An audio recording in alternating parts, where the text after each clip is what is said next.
Alors, on est dans la paracha de Vayeshev, d'accord?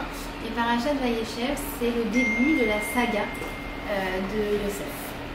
Et quand on parle de saga dans la Torah, on ne parle pas de série Netflix, on parle d'une suite d'événements, de rebondissements, d'épisodes qui ont chacun leur lot de leçons à nous apporter. Et Yosef, eh bien, on a l'impression que le destin il s'acharne contre lui, puisqu'en fait il va avoir beaucoup de péripéties, beaucoup de chutes, beaucoup de difficultés, beaucoup d'épreuves, et en fait ça vient poser la question du mazal. On a l'impression que Yosef a un mauvais mazal. Et nous, qu'est-ce qu'on se souhaite à chaque fois? On souhaite Mazal Tov. Alors on se dit, mais c'est quoi le Mazal? Est-ce que c'est possible que vraiment quelqu'un ait l'impression qu'il y a le destin qui s'acharne contre lui, qu'il a l'impression de rien pouvoir faire? Est-ce qu'on a une prise par rapport à ça? Et on sait que le mot Mazal vient du mot Nozel. Nozel, ça veut dire ça coule. Comme si le Mazal, c'est quelque chose, ah ben le destin, il te tombe dessus et puis en fait, tu ne peux rien faire. Alors, si vraiment mon destin, il est entre les mains d'Hachem, alors, quelle est ma part à moi? Est-ce que je dois simplement vivre les choses de la meilleure manière? Est-ce que j'ai une prise sur ce destin? Donc, vous allez voir, c'est toutes les questions qu'on va se poser. C'est un cours très riche. J'ai essayé d'alléger tant que je pouvais, mais vraiment, l'histoire de Yosef est très riche et les enseignements qu'on en a tirés sont vraiment innombrables. Donc, accrochez vos ceintures. Vous êtes prêtes? On est parti. Alors, comme je vous ai dit, c'est l'épisode le plus détaillé de tout le Chumash. Il va nous accompagner pendant 4 semaines, de Vayeshev jusqu'à Vayechi, donc 4 semaines. Et c'est des épisodes très sombres, comme je vous ai dit. Et c'est pas pour rien que ça nous accompagne pendant le mois de Kislev, qui est le mois le plus sombre de l'année, mais dans lequel on va allumer la lumière de Hanouka. Pourquoi? Parce que Yosef, de la même manière qu'il va vivre des choses sombres, eh bien, à la fin, il y aura de la lumière, il y aura une happy end. Pourquoi? Parce qu'il aura été capable de mettre de la lumière. Comme nous, quand on allume les bougies de Hanouka, hop, on éclaire. Alors Yosef, même dans les moments les plus obscurs, il va réussir à éclairer et à apporter de la lumière. D'accord? Et ça va nous permettre de mieux comprendre nos vies, de mieux vivre notre destin et de mieux prendre notre destin en main. D'accord? Alors, qu'est-ce qui se passe? On en est où? On a Yaakov qui a 12 fils. D'accord? Il a perdu sa femme Rachel, il est resté avec donc Léa. Et il s'installe à Hebron. Et à ce moment-là, eh bien, il y a ses 12 garçons et il y a le chouchou. Le chouchou, c'est Yosef. Il lui a fait une tunique spéciale, c'est vraiment son chouchou. Et du coup, les frères sont jaloux de Yosef. Et puis Yosef, il commence à avoir des rêves. On a l'impression un peu mégalomane. Il vient, il dit, voilà, j'ai rêvé que vous allez tous vous prosterner devant moi. J'ai rêvé que je serai très riche et que vous viendrez manger chez moi. J'ai rêvé que je vais vous soutenir, que je vais vous sustenter, quoi. Je vais rêver de ça. Et alors eux qui étaient déjà jaloux de base, ça ne fait que attiser leur jalousie et même leur haine envers Yosef. Et donc en fait, qu'est-ce qui va se passer? C'est que, eh bien un jour, alors qu'ils vont faire paître les troupeaux, Yosef va demander de les aider. Et donc il va voir son père et il dit je vais aller aider mes frères. Et donc Yaakov va l'envoyer là où ils sont partis. Et qu'est-ce qui se passe quand il arrive dans l'endroit où ils étaient? Eh bien il ne les voit pas. Il ne les voit pas et il aperçoit un homme. Alors il va voir cet homme et il leur dit cette phrase: Et achai ani mevakesh. Je recherche mes frères. Et cet homme lui répond: ah, tes frères sont partis d'ici. Je les ai entendus dire qu'ils allaient à Dothan. Et à ce moment-là, Yosef dit: ah, ils sont partis à Dothan, et bien, hop, je reprends mon petit baluchon et je repars vers Dothan. Et là, on a envie de dire: non, rentre chez toi, non. Et arrivé à Dothan, ses frères se disent: bah voilà, en fait, ça y est, c'est l'occasion rêvée.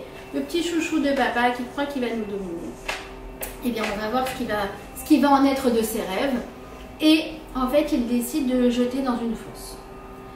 Et c'est une manière de le tuer en attendant que voilà, ça soit fini pour lui. Ensuite, sur les conseils de Réhouven, eh bien, il décide de le sortir de la fosse pour en fait le vendre à des commerçants. Puisqu'à l'époque, il y avait de la traite d'esclaves. Et donc, ils le vendent en esclaves. Alors il va être vendu aux Midianites, aux Ishmaélites, il va être vendu 4 fois Yosef comme si c'était de vraiment de la denrée commerciale, voilà, qu'on se refile comme ça. Imagine même pas qu'est-ce qu'il a pu... En fait, avec les Khatoufim, quand on relit l'histoire de Yosef, en fait, on la relit d'une manière différente, évidemment. Et donc, en fait, il va arriver, et il va se retrouver, finalement, à travailler chez un notable égyptien qui s'appelle Potiphar. Et là, on a l'impression que les choses commencent un petit peu à s'arranger pour lui, puisqu'en fait, Potiphar le trouve génial. Il trouve qu'en fait, il gère très très bien, et donc en fait, il lui donne toutes les affaires de sa maison, ça veut dire ses contrées, ses affaires, son business.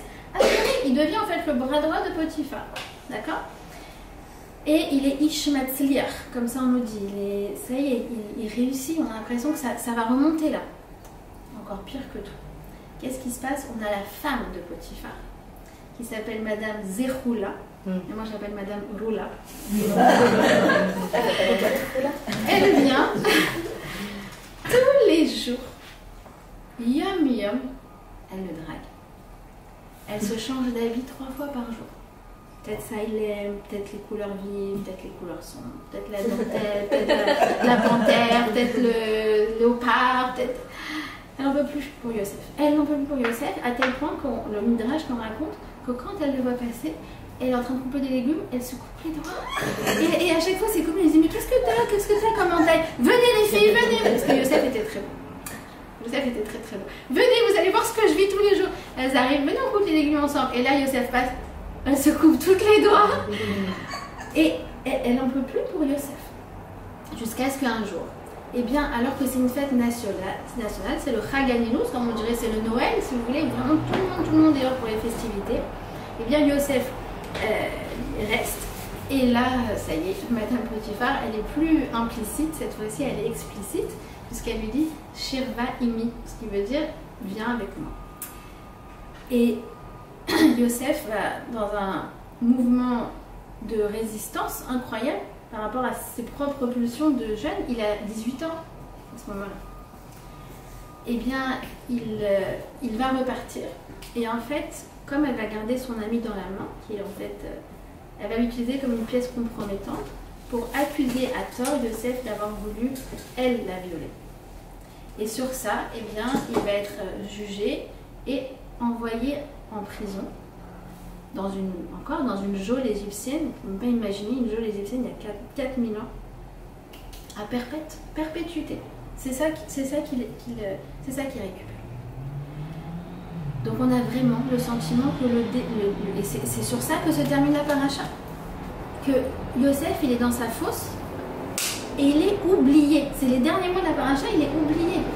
Un peu comme, vous voyez ce que je veux dire? Vraiment, quand je vous dis, on relit les choses d'une manière différente, parce que avec les otages, on se dit, mais même nous, on s'en veut, on dit, mais on les a oubliés. On les a oubliés. Non, on les a pas oubliés. On les a pas oubliés. Alors, Yosef, pour avoir fait cet acte incroyable d'avoir résisté à cette femme, il va mériter le titre de Yosef Hatzadik. Aucun personnage du Chumash, aucun personnage de la Bible n'a eu le mérite d'avoir ce titre de Hatzadik. Pourquoi il a eu ce titre? Eh bien parce que justement c'est peut-être un moyen que la Torah témoigne du fait que la solitude c'est l'épreuve la plus difficile pour une personne. Et lui qui était, comme je vous ai dit, sans affection, sans solution, orphelin de mère, le sentiment qu'il a été trahi par ses frères, abandonné par son père, jeté dans un autre pays, sans aucune perspective de s'en sortir. Il est esclave. Quand on est esclave à lui. Et cette femme, belle, elle était très belle, qui s'offre à lui, et à ce moment-là, alors qu'il était dans un mouvement pour, oui, craquer, il est reparti. C'est ce que nous dit Rachi. Il était, oui, sur le point de craquer. Comment on sait? Parce que, Yosef, pourquoi t'es resté à la maison ce jour-là? Je pense vraiment que c'était une bonne idée de rester avec la femme qui te drague depuis 1 an. C'est que ça commence à lui faire de l'effet. Et deuxièmement, pourquoi tu n'as pas récupéré ton habit alors que tu savais très bien que ça allait être une pièce compromettante pour elle? Parce qu'il se dit, si je reste 2 secondes de plus, c'est fini, je ne tiendrai pas. D'accord? Donc, c'est ça qui lui fait mériter le titre de Yosef Hatzadik. Il est dans un pays étranger, il n'y a rien qui le raccroche à la vie. La femme du patron, qui est une des femmes les plus belles du monde, qui vient pour lui. Finalement, on peut voir ça comme ça, lui donner de l'affection. Et lui dit non, c'est pas pour moi. je ne vais pas avec une femme étrangère mariée, en plus à mon patron, c'est pas possible. Et ils s'en vont. D'accord? Et qu'est-ce qui les cope de ça? Qu'est-ce qui les cope d'une telle chose? De la prison. Ils pourraient avoir le sentiment que, ben en fait, ça sert à quoi de faire du bien? Ça sert à quoi? C'est ça le destin. Finalement, c'est comme si tu disais, ils pourraient avoir le sentiment de se dire, bah, j'ai beau faire le bien, qu'est-ce que je reçois? Je reçois le mal. D'accord? Alors venez, on va rentrer dans le texte. Vous allez voir, c'est très riche, très profond. Et vraiment, j'ai essayé de tout condenser, mais pour qu'on en tire des enseignements vraiment incroyables pour, comme je vous ai dit, mieux gérer nos propres destins. Alors, d'abord, la première chose qui nous interpelle. Qui est cet homme? Là, celui qui était là-bas, à l'endroit où il a été chercher ses frères, qui lui a dit « Ah, mais tu sais, je les ai vus, ils sont partis à Dothan. » Nos sages nous disent que c'est un ange. C'est l'ange Gabriel. Là, tu dis « Attends, pourquoi Hachem t'envoie un ange? Si tu envoies un ange, voilà, si tu envoies un ange, pourquoi tu lui envoies pas un ange qui lui dit « Ah, ben je sais pas, ils sont pas là, rentre chez toi. » Si tu nous envoies un ange, Hachem, envoie-nous un ange bienveillant, pas entre guillemets un ange malfaiteur. Vous voyez ce que je veux dire? Alors vient Rachid, il te donne la réponse, mais vous allez voir que la réponse n'est pas du tout satisfaisante. Il dit ah oui, pourquoi? Parce qu'en fait, pourquoi il lui a envoyé un ange? C'est pour suivre le plan qui avait été énoncé 270 ans auparavant à Abraham. Dieu l'avait prévenu que sa descendance descendrait en Égypte. Et bien voilà, ce dialogue avec cet homme allait marquer le fait que Yosef finalement terminerait en Égypte, et finalement ça va faire en sorte que tout le peuple juif descende en Égypte. Là tu dis ah sympa, sympa, tu m'envoies un ange parce qu'en fait Dieu c'est toi le Tout-Puissant qui gère les événements, et puisque moi je fais partie d'un plan divin, bah du coup en fait tu me mets là. Mais Dieu, moi j'ai des sentiments. Je ne suis pas simplement un pion dans l'échiquier d'Hachem. Vous voyez ce que je veux dire? Ça veut dire, en gros, tu dis, mais c'est pas juste. Toi, tu as besoin de réaliser ton plan, donc entre guillemets, tu me prends en bouc émissaire pour réaliser les grands plans d'Hachem qui ont été réalisés il y a 270 ans. Ah oui, genre comme si ça nous satisfait comme réponse. Mais qu'est-ce qu'il a fait, Yosef? Qu'est-ce qu'il a fait pour mériter ça? Vous voyez ce que je veux dire? Donc, cette idée qu'il y a un grand destin par lequel on est tous liés et auquel on fait partie, qu'il y a un plan du monde, que tout va vers le top, on est d'accord. Mais je peux avoir une place sympa. Est-ce que je peux avoir la place du bouc émissaire? C'est possible une chose pareille? Pourquoi ça me pose un problème fondamental, cette chose-là? Parce que cette chose-là, ça ressemble fortement à ce que disent les Grecs. Et vous savez, donc on a une semaine de Hanouka. Et à Hanouka, nous, on célèbre quoi? On célèbre la suprématie de la pensée de la Torah sur la pensée grecque. D'accord? On ne fait pas une victoire militaire ni une fiole d'huile, on est bien d'accord.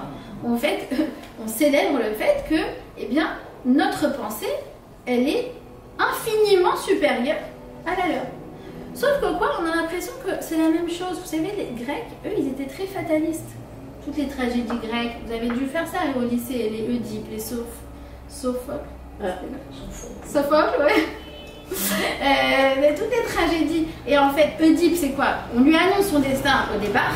Il veut absolument échapper à son destin, mais finalement, comme il veut échapper, c'est les fameuses prophéties autoréalisatrices. Et donc, du coup, il se retrouve enfermé et il a réalisé le destin, comment ça s'appelle? L'oracle. Vous vous rappelez l'oracle? Ouais. Vous avez fait ou pas? Vous n'avez que moi qui ai fait. L'oracle. C'est tellement pratique, ces trucs-là. Et regardez qu'est-ce qu'il dit, Sophocle, justement. Il dit quoi? Il dit « Et qu'aurait donc à craindre l'homme, puisqu'il est le jouet du destin ?» Et nous, qu'est-ce qu'on dit? Il dit quoi, Shlomo Améler, le roi Salomon? Rabot marchevot belek ish, ve etzatashon itakum. Tu sais, l'homme, il a beaucoup de pensées, mais qu'est-ce qui se réalise? C'est le destin d'Hachem. Tu dis, attends, là, tu veux dire qu'on est sur la même longueur d'onde? Mais c'est très angoissant. Je veux dire que ma prof de français en terminale, elle avait raison? Non. La pensée fataliste, c'est une pensée qui est enfermante. Pourquoi? Parce qu'en fait, j'ai l'impression d'être livrée complètement au hasard. Alors, c'est ça que j'aimerais qu'on voit. C'est qu'en fait, la différence, elle est subtile, mais elle est essentielle. Et en fait, de cette différence-là, on va découler beaucoup d'enseignements. C'est quoi la différence? La différence, la première, c'est qu'évidemment que nous, on sait que tout est pour le bien. D'accord? Eux, ils disent, ah non, les choses, voilà, c'est un destin, un hasard. Non, non, tout est pour le bien. Akol les tova. Mais on ne dit pas seulement que ça. On dit aussi que tout est pour le bien, mais surtout tout est pour mon bien. Et ça, c'est la notion que Hachem, il s'occupe de moi au niveau personnel. Et ça, les Grecs, ça leur va pas du tout. Pourquoi? Parce que eux, ils ont imaginé un Dieu qui est coupé de toi. Toi, quel rapport? Dieu, il est là-bas, toi, tu es ici, et puis c'est les destins, c'est les étoiles qui te gèrent. C'est le hasard, c'est tout ça. Toi, tu dis, ah non, non, je t'explique. Hachem, vous savez, comme les gens qui ont une caméra, là, les gardes, ils ont une caméra comme ça, et ils sont sur tous les plans. Elle a la cour, par exemple, dans la cour d'école, je vois le directeur, il a ça. Il a genre 18 caméras, il regarde. Hachem, non seulement il fait ça en permanence avec moi, non seulement il m'applaudit à chaque fois que je fais quelque chose de bien, non seulement il appelle les malachim, les anges, pour leur dire, regardez ma fille, qu'est-ce qu'elle a fait? Elle a fait une machine. Elle a reçu des amis pour un cours de Torah. Elle a fait ceci, elle a fait cela. Mais en vérité, là où il se réjouit le plus, pourquoi je rigole? Parce que c'est les actes cachés. D'accord? Il n'y a pas d'applaudissement. Et lui, il t'applaudit. Et seulement ça, pas seulement ça, il t'applaudit, mais il t'envoie des agents. Mais nous, on se dit, mais il m'envoie normalement des agents pour m'aider. Pas pour, comme l'ange Gabriel qui l'a envoyé là-bas au casse-pipe. Vous avez compris? Donc, en fait, Yosef, qu'est-ce qu'il comprend de ça? Que non seulement il passe par cette épreuve, pas seulement parce que c'est pour arranger le destin de Dieu, c'est parce qu'en fait, cette épreuve, elle est fondamentale pour lui, pour sa réalisation personnelle, pour l'exploitation de son potentiel, pour écrire sa propre histoire. Et Yosef, vous allez voir en fait, pourquoi il y a autant d'épisodes? 4 épisodes, 4 parachas, c'est énorme. Parce qu'on va voir qu'il va réussir à acquérir la mida de l'humilité, qu'il n'avait pas, qu'il va réussir à acquérir la mida, la capacité à justement exprimer son potentiel, qu'il n'avait pas, à créer de la hardoute, la capacité à pardonner, on va le voir. Yosef, c'est le même lettre que Pius, le pardon. Tout ça, il va les apprendre pendant les 4 épisodes. Mais donc en fait, il n'est pas simplement descendu en Égypte pour réaliser le destin du peuple juif à grande échelle, mais pour réaliser son propre destin personnel à lui. D'accord? En fait, je vais vous donner l'image, la métaphore. Imaginez qu'on joue toutes dans une pièce de théâtre. D'accord? Alors, entre guillemets, le scénario est écrit d'avance. Par contre, qu'est-ce qui n'est pas écrit? C'est pas écrit qui va jouer quoi comme rôle. C'est-à-dire que quoi? Que la pièce, elle est déjà écrite. Et donc, c'est prévu qu'il y en a une qui va faire un croche-patte à l'autre. D'accord? Ça, c'était écrit. Maintenant, c'est pas écrit qui va se mettre où. Et moi, je suis celle qui a eu le croche-patte. D'accord? Maintenant, pourquoi je suis celle qui a eu le croche-patte? Parce qu'il y en a une qui a décidé de se mettre là. Mais en vérité, c'est parce que aussi j'étais destinée, moi, à recevoir un croche-patte. Pourquoi? C'est pas juste parce qu'il fallait que tu tombes. Mais pourquoi? Parce qu'il fallait que tu te relèves. Mais pourquoi? Parce que tu as un petit coup d'affaire. Maintenant, elle, celle qui s'est positionnée à faire le croche-patte, elle aura des comptes à rendre à lui. D'accord? Mais de toute façon, qu'elle décidait ou pas décidée, si elle n'avait pas accepté de jouer le rôle de la méchante, Hachem il aurait trouvé quelqu'un d'autre pour jouer le rôle de la méchante. Ça manque les gens méchants sur Terre. Vous voyez ce que je veux dire? Je vais vous raconter une histoire incroyable. Que je raconte à chaque fois que je vais expliquer ce principe parce qu'elle est très marrante cette histoire. Un jour quand j'étais jeune, j'étais étudiante, j'avais besoin de lever de l'argent pour un projet en lien avec Israël. J'avais à cette époque-là mobilisé 20 jeunes et on partait pour 2 mois pour faire une mission humanitaire en Israël. Il me fallait des fonds pour ça, d'accord, pour subventionner. Et j'ai été voir une certaine personne, d'accord, qui travaille dans le monde, on va dire sioniste, pas religieux, d'accord, mais sioniste. On va pas donner pas de marque. Et je lui présente mon projet. D'accord? Non, j'avais genre 19 ans. Oui, alors, on va tous partir. Non, moi j'ai les étoiles dans les yeux, mais je le sens genre en mode blasé. Genre, oui, bien sûr, donnez-moi de ces subventions. Si tu sens qu'il n'est pas sur la pile, mais que, voilà, cause toujours. Bon, il s'avère que la même semaine, je suis invitée à un événement dans un petit comité et que cette même personne se trouve là. Et donc, incroyable, vous vous rappelez la subvention? Oui, bien sûr, cause toujours. Et en fait, il s'avère qu'il est avec son épouse. Donc, je fais connaissance de son épouse. D'accord. Ça, c'était le dimanche. Regardez comment Hachem il est précis. Non, mais c'est extraordinaire. Le lundi, 16h, je me balade dans une rue, mais à Paris, dans un tout petit quartier, qu'il n'y a jamais personne là-bas, une toute petite rue. Qu'est-ce qui se passe? Non, je le croise lui, main dans la main avec une autre dame. Ah, voilà. Non. Ouais. Et là, il me voit, il blanchit, et il me regarde, il fait pour la subvention, c'est bon.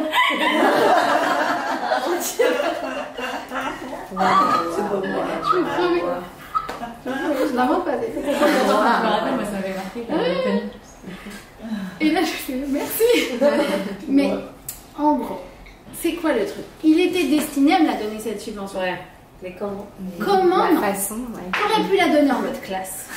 T'aurais pu la donner en mode disgracieux. On va dire ça comme ça. Chaud.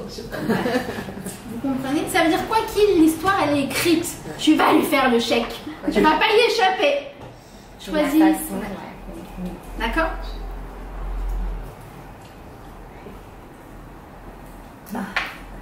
Et ça, c'est notre histoire. Ça veut dire en fait, Hachem n'écrit pas que la grande histoire.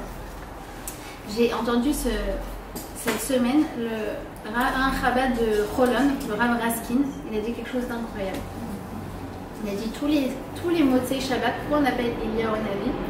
Parce que Dieu vient et lit l'histoire personnelle de chacun et de chacune qu'on a eue cette semaine.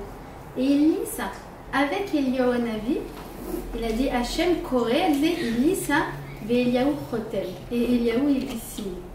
Ça veut dire qu'il est intéressé à l'histoire personnelle, à la réalisation personnelle de chacun. D'accord? Alors du coup, c'est bon? Vous êtes avec moi? Comment il est Yosef pendant toutes ces années?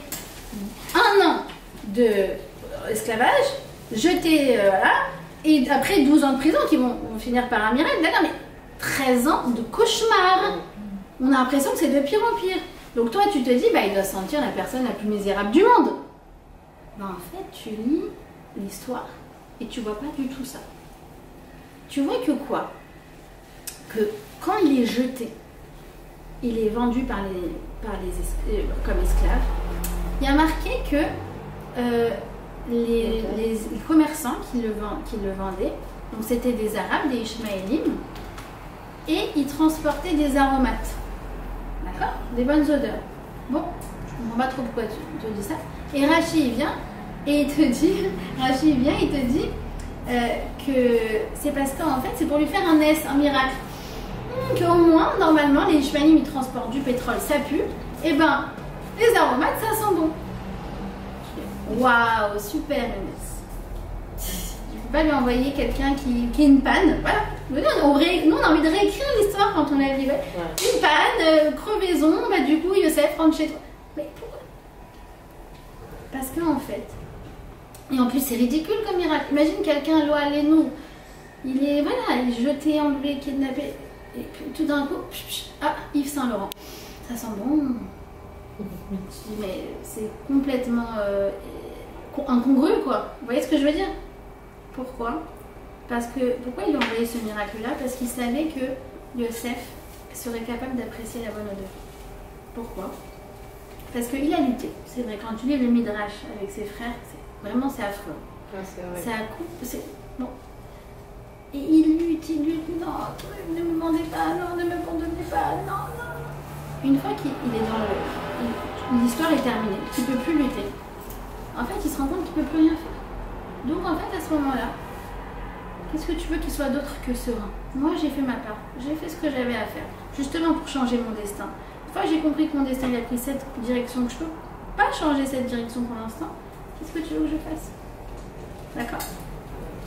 Donc, Yosef, c'est celui qui est capable de vivre l'épreuve avec sérénité.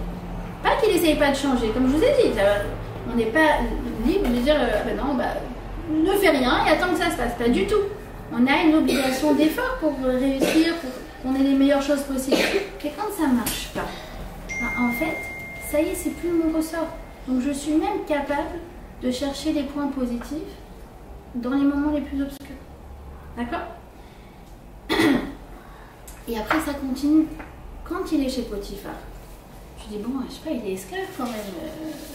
D'accord, c'est la pire condition qu'on peut imaginer. Enfin, qu'est-ce qu'on peut imaginer de pire que ça en fait? Vraiment, quand on vit ce qu'on vit avec les Khatoufim maintenant, qu'est-ce que tu peux imaginer de pire que ça à vivre? Et pourtant, là-bas, à chaque fois que, en fait, il lui demande quelque chose, il fait, ah oui, bah, Hachem va me faire réussir. Ah oui, bah, Hachem va me faire réussir. Hachem va me faire réussir. Tu dis, mais je comprends pas. Enfin, Yosef, t'es pas là en train de dire Hachem m'a abandonné, Hachem m'a abandonné. Non, Hachem il est avec moi, il m'encourage, il est derrière moi. C'est lui qui m'a mis là et il veut me faire réussir. Ça veut dire, il continue, il fait de la pub pour Hachem chez Potiphar. C'est le premier rabat du monde, tu vois, il te fait de la pub là où tu t'y attends le moins. Et qu'est-ce qu'on fait nous à Hanouka? Pirsou Manès, on met la Hanouka pour dire eh oh nanananer, Hachem il s'occupe de chacun d'entre nous. On fait Pirsou Manès comme lui aussi. Ce qu'on dit Pirsou Manès, il publie le miracle. Publie le miracle.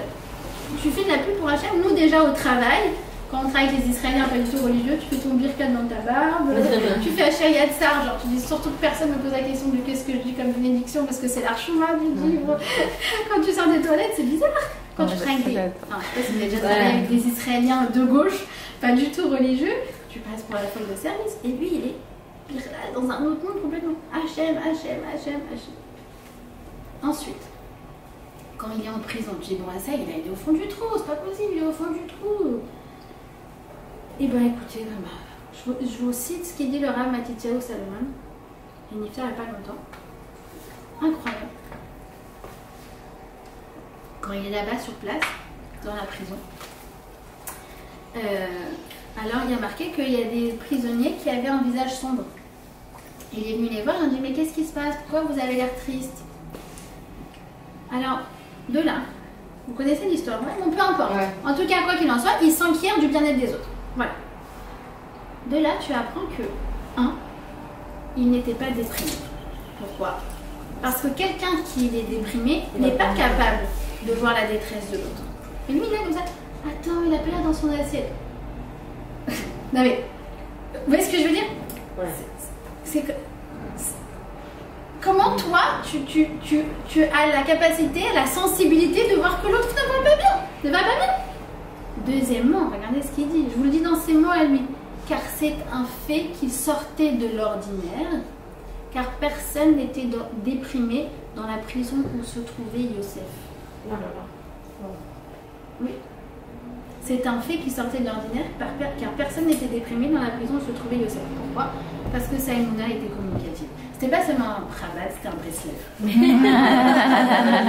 Mes frères, mais t'inquiète, mais Hachem il est avec nous, mais tu crois, il va nous sortir de cette galère, mais c'est lui qui nous a mis dedans, c'est lui qui va nous sortir. Yosef, comment tu es capable de garder ta émouna? Et en fait, sa émouna, elle était communicative. Vous comprenez ou pas, genre le degré où on en est? Et c'est... Enfin, en fait, quand on lit, on entend aujourd'hui les histoires de Khatoufim, ceux qui étaient, on retrouve tellement de choses. Pourtant, c'est pas des gens qui sont religieux comme ça. Ils ont l'ADN de Yosef. Almog, celui qui est sorti avec Noah, Gamani, les quatre là. Almog, il a raconté qu'il avait un journal intime. Regardez sur internet un Yoman chez Almog. Je sais pas s'il l'a pris après, mais tous les jours, il se forçait à écrire 10 choses positives. Et un jour, il a écrit « Je vais sortir cette semaine ». Donc, c'est des choses positives. Et tous les jours, il s'est forcé d'écrire des choses positives différentes de la veille. Si ça, c'est pas Yosef Hatzadik. Maintenant, tu le vois, tu dis... Bah, c'est un Yehudi. Il arrive, il cherche. Il a dit, il y a que comme ça que je vais m'en sortir en cherchant des choses positives. C'est comme Yosef qui sent le parfum. Tu dis, mais quel rapport? T'es jeté là-bas et tu dis, oh, Hachem a fait un S et du parfum. Il a été capable de faire la même chose. Maintenant, est-ce qu'il a appris la paracha de Yosef? Sûrement pas. Mais il a été capable de le faire. Je pensais aussi à Berger, comment elle s'appelle? Agam Berger. Elle est là encore, Khatoufa là-bas. Mais sa mère, sa mère, elle a raconté que les filles qui sont rentrées lui ont dit que depuis qu'elle est là-bas et qu'elle en sort très rapidement de Bezrat Hashem, elle fait Shabbat. Parce qu'en fait, elle doit cuisiner, enfin bref, elle travaille chez des gens. Exactement comme Yosef chez Potiphar. C'est fou. Elle dit, ah non, moi je fais Shabbat. Mais... Je crois qu'il n'y a pas d'autre mot que le silence, honnêtement.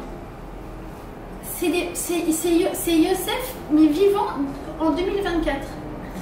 J'avais jamais pensé dans c'est la même chose. Donc c'est quoi ton secret, Yosef? Yosef, le chiffre qui le caractérise, le nombre qui le caractérise, c'est 17.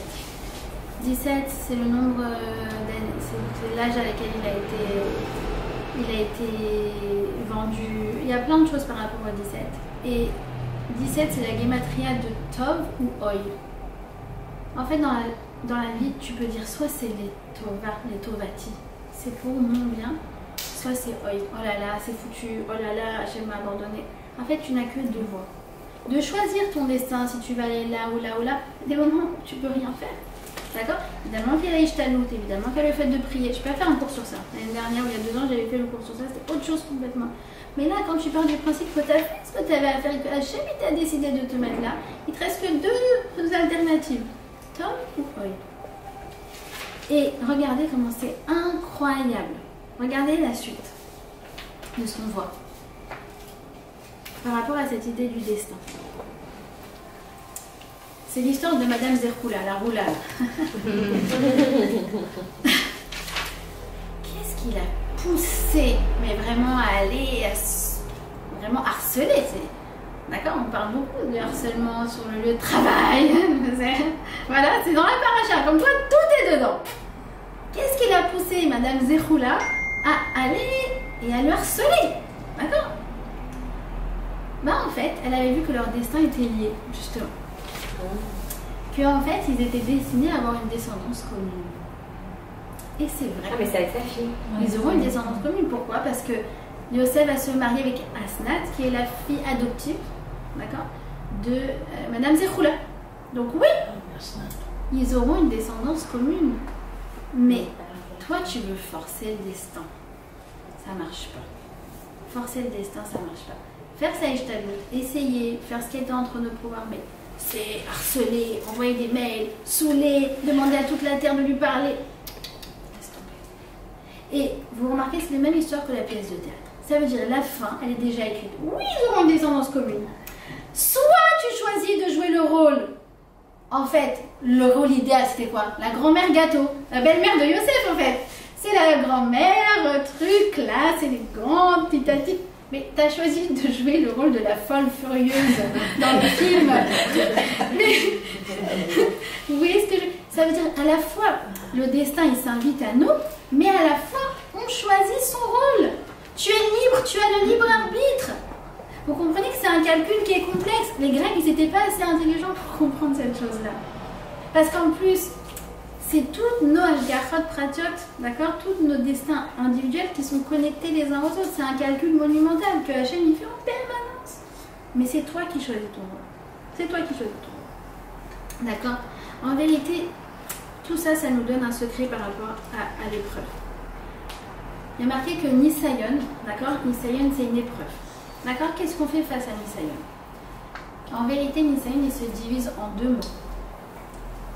Nes, le miracle, et Yavan.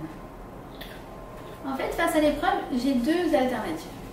Soit c'est l'alternative de Yavan. Yavan, comme je vous ai dit, c'est quoi? C'est-à-dire, le destin, en fait, c'est un truc qui te tombe dessus, tu peux rien faire, et en plus, c'est absurde. Ça n'a pas de sens.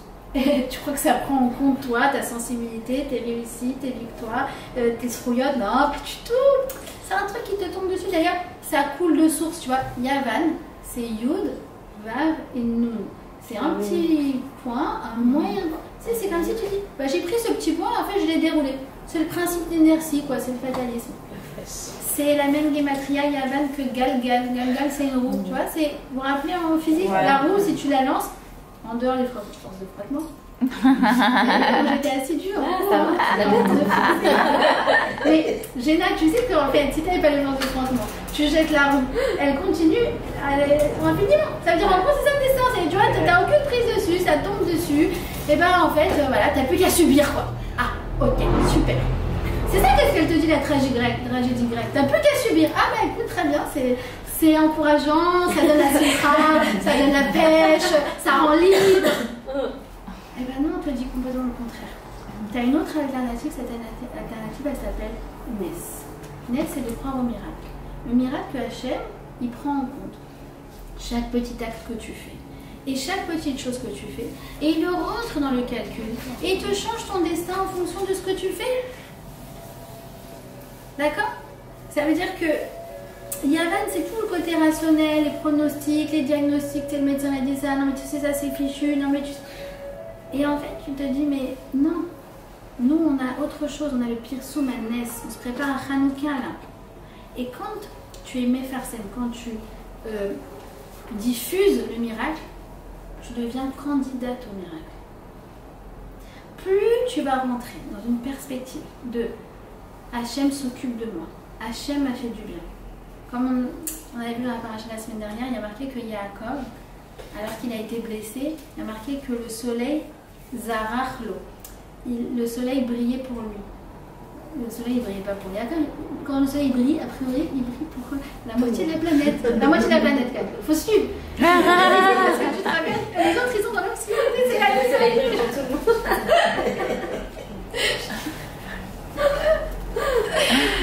En tout cas, tu dis, bon, bah oui, comme tu dis, génial, le soleil brille pour tout le monde.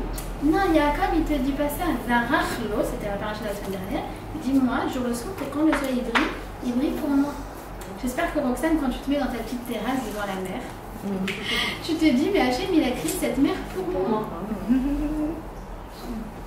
C'est vrai, et tu sais, souvent je pense à toi, parce qu'elle a un Nes en face de chez elle, elle a un vrai Nes. Il y a 4 pauvres maisons, mais jetées. Tu les vois de là, tu dis, qui vit dans ces maisons? De gens qui refusent de vendre. Alors que c'est un terrain qui vaut des milliards devant la mer. Et donc, elle aurait dû avoir depuis longtemps un hôtel devant chez elle qui lui cachait. Mais à chaque fois, je pense à ça. Je me dis, pourquoi il ne veut pas? Parce que Hachem, il veut que Roxane elle Tu es très sérieuse. On ne se rend pas compte. Et en fait, c'est pas qu'on se rend pas compte, c'est que plus on s'en rend compte, plus on va voir ça dans nos vies. Ça veut dire, Hachem, il te laisse la place que toi, tu veux lui laisser. Et plus tu dis, mais Hachem s'occupe de moi. C'est pratique, c'est Ashgacha pratique, il s'occupe de moi. Plus tu vas le voir dans ta vie. D'accord? Je me rappelle d'une histoire qui s'est passée, c'était avant le corona, il y a peut-être 5-6 ans. Il y avait une prof à l'école, à l'Institut de la Torah, qui avait décidé de faire un livre avec les miracles des enfants de l'école. En gros, on a tous quelqu'un, une tata qui sort, je sais pas, moi on avait été voir avec mon fils, c'était pas quelqu'un de la famille, mais un monsieur qui avait fait un naufrage et qui avait passé en fait la nuit, et il a vu tous ses amis pour mourir devant lui. Et en fait, lui, il était raccroché à une espèce de perche qu'il a trouvée, on ne sait pas où. Et au moment où il a fait Shema Israël, il y a un bateau de pêcheurs qui est passé, qui l'a sorti de là. Voilà. Ils ont fait je l'ai mis en contact avec Torah Box, il a fait une vidéo, mais comme elle est sortie le 9 octobre 2023, personne n'a vu le pauvre, mais incroyable. En tout cas, bref, tout le monde a fait ce livre, et c'était un livre magnifique où tout le monde racontait des miracles en fait. Et cette prof, la Mora Miri, elle a eu un truc incroyable, c'est qu'en fait son fils il a fait un accident de voiture juste après qu'elle a sorti le livre, et un accident très très grave. Et les médecins ils ont dit il sera plus jamais le même. Je suis venue la voir, je lui ai dit, Mora Miri, toi tu as été Mefarsen le Nes. Regarde comment Hachem il a fait en sorte que tu as eu cette idée avant de publier les miracles. Et ben tu vas voir ton fils, je suis sûre qu'il va avoir un miracle. Et son fils il a eu un miracle. Waouh. Il faut publier le miracle. Il faut dire Hachem il s'occupe de moi. Il faut se dire Hachem m'occupe de moi, s'occupe de moi personnellement. Je suis VIP d'Hachem. On est chacune à Batirida de Hachem, chacune la fille unique d'Hachem. D'accord? Donc ça c'est ça. Tu as deux choix dans la vie. C'est soit Yavan, soit le Nes. Mais évidemment on est toujours entre deux eaux. On navigue entre deux eaux. Nes, Yavan. Mais toi ton libre arbitre. D'accord? Dans tout ça. Justement, c'est d'aller toujours vers le Nes. toujours vers le fait que Hachem il s'occupe des choses, pas seulement pour le bien de la planète, pour mon bien à moi. Et plus je fais ça, plus je vais dans la direction de mon bien à moi. Pourquoi? Parce que je suis prédisposée du coup à vivre mon destin, à exploiter mon potentiel, à jouer mon rôle. Le rôle, il m'a mis là, dans une scène que je n'avais pas choisie. Et si je l'avais choisie, j'aurais choisi une autre scène. Mais il m'a mis là. Et du coup, je vais jouer pleinement mon rôle. Donc je me réalise. Donc je deviens vraiment la partenaire d'Hachem. D'accord? Donc, si vous voulez, c'est vraiment ça. Ça veut dire que... et ça, c'est... Ça va donner encore... Vous avez encore la place pour 2 autres enseignements? Oui? Parce qu'il y a vraiment beaucoup de choses qui sortent de là. La première chose, c'est que bien des années plus tard, il va y avoir un miracle. Le miracle de l'ouverture de la mer Rouge. D'accord? Donc, 130 ans. Ok. La mer Rouge ne voulait pas s'ouvrir. Elle ne voulait pas s'ouvrir. En vertu de quoi elle va s'ouvrir? Au moment où elle va voir les os de Yosef. Les ossements. Dès que les ossements de Yosef vont arriver sur le bord, les rives de la mer Rouge, hop, elle va s'ouvrir. Comment on sait ça? Parce qu'il y a marqué comment c'est?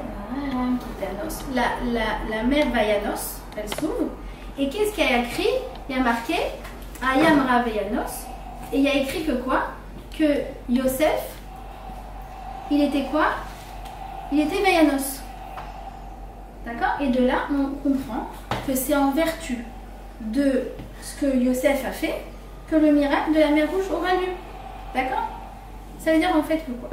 Que Hachem veut nous faire des miracles, mais nous on se demande quel miracle on est capable de faire. Ce que Yosef a fait, de résister à cette femme, comme je vous ai dit, c'est absolument miraculeux. N'importe quelle personne qui se dit écoute, je suis jeune, je suis jetée, j'ai 18 ans, je suis abandonnée, je suis blessée, j'ai été trahie, vous connaissez, d'accord? Le cas social, mais qui s'enfonce dans son cas social. Dire regarde, bah voilà, tu vois, qu'est-ce que j'ai d'autre à faire aujourd'hui que de me droguer ou de faire ceci ou de faire cela? Et toi tu dis ah oui, le pauvre. Mais ça c'est Yavan! Vous comprenez que ça c'est Yavan, qu'on nous vend du Yavan toute la journée dans les articles, la presse et tout. Ah oui, tu sais, il n'avait pas d'autre choix que de tuer son père, sa mère, parce qu'en fait c'était un cas social. Vous voyez pas ça? Dans le Figaro, dans le Monde, dans le truc, tout le temps. D'accord? Et regardez, ça donne à des responsabilités juridiques. Le tueur de Sarah Halimi. Ah non, bah, il était drogué du coup. Bah, écoute, il était sous substance. Bah. Et toi tu dis, mais non, mais moi je ne crois pas à ça. Moi je crois à Ness, je crois à Vayanos. Ça veut dire qu'en fait, tu es libre d'agir comme tu veux. Et en vertu de ça, plus toi tu es capable justement de dépasser le naturel, plus la réalité elle va être capable de dépasser le naturel. Vous voyez ce que je veux dire? C'est un jeu de miroir.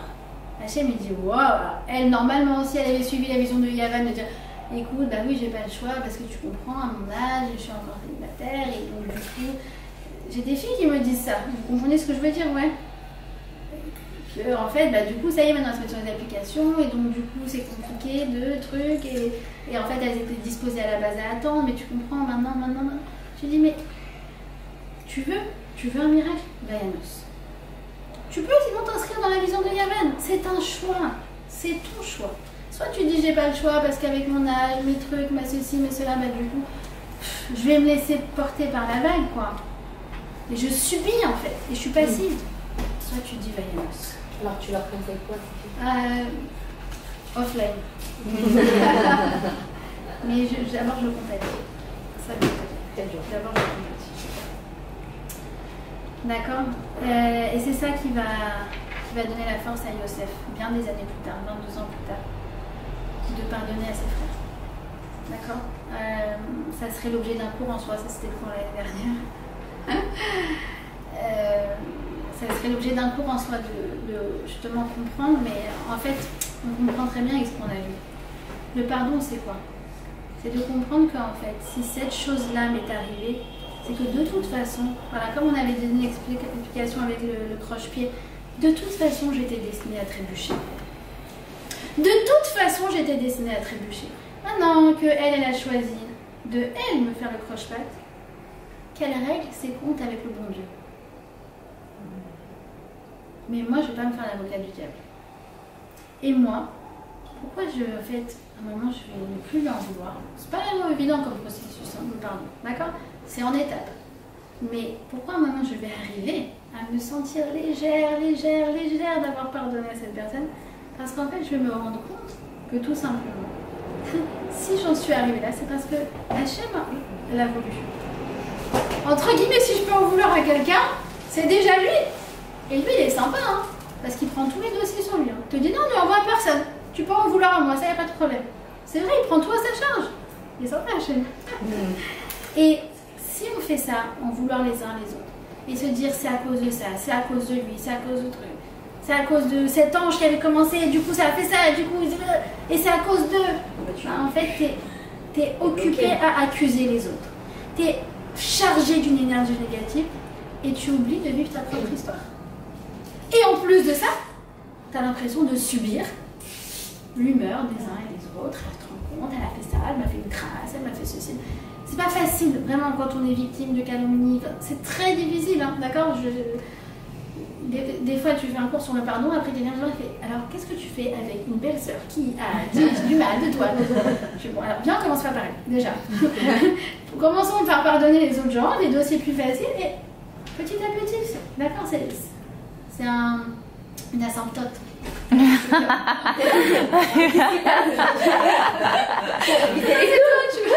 J'ai révisé les cours des terminales. Il disait le Rav Ben Chedid, au lieu d'être dans la réaction, soit dans l'action. Ah, c'est Yafé, c'est ça. Au lieu de subir, vas-y, fais autre chose. Et plus tu vas faire autre chose, et plus tu vas agir, et plus tu vas dans l'action, moins tu penseras à ce qui s'est passé, ce qu'on t'a fait. Exactement. Et tu délivres vraiment les canaux de ton destin. Moi, c'est comme ça que je vois les choses. Quand tu vas vers Yavan, en fait, tu bouches les canaux de ton destin. Quand tu vas vers le Ness, tu ouvres. Vraiment, tu ouvres. C'est vraiment ça, être en action et pas en réaction. D'accord? Vous avez compris? J'ai fait vraiment la version la plus light que possible parce que c'est déjà très chargé, mais on résume. D'accord? Parce qu'on ne part pas sans ses devoirs. Ok? Alors, on a en fait expliqué la notion de Hashgacha Pratit. D'accord? Que Hachem prend en charge personnellement, VIP. Ça veut dire que quoi? Que tout est pour le bien. D'accord? Mais surtout, tout est pour mon bien personnel à moi.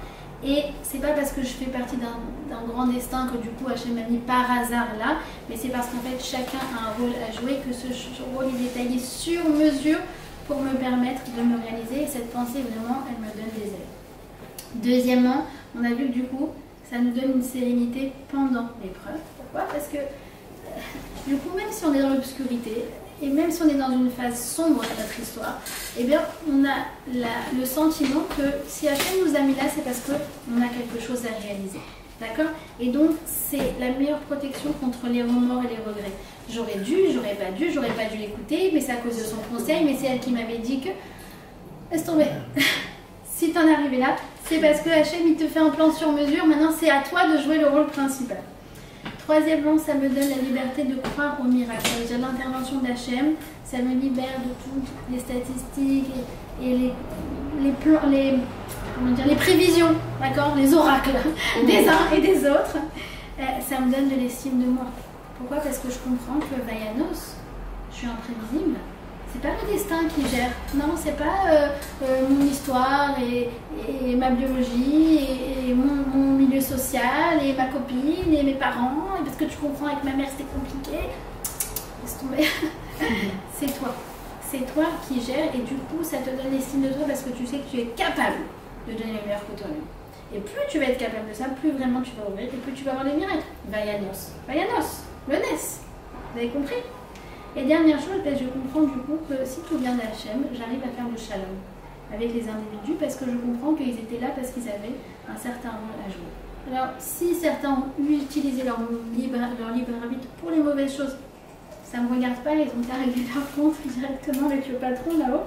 Mais du coup, c'est aussi et avant tout le plus grand secret du pardon entre les uns et les autres. Donc voilà, je vous souhaite une bonne semaine, que Bezrat Hashem, ce cours soit vraiment pour la libération de nos Khatofim, au moment de Hanouka, Bezrat Hashem, et que voilà, on prenne tous ces enseignements et que du coup vraiment ça nous donne des ailes pour réaliser le mieux possible et vivre le mieux possible toutes les bonnes choses que Hashem a fait pour nous.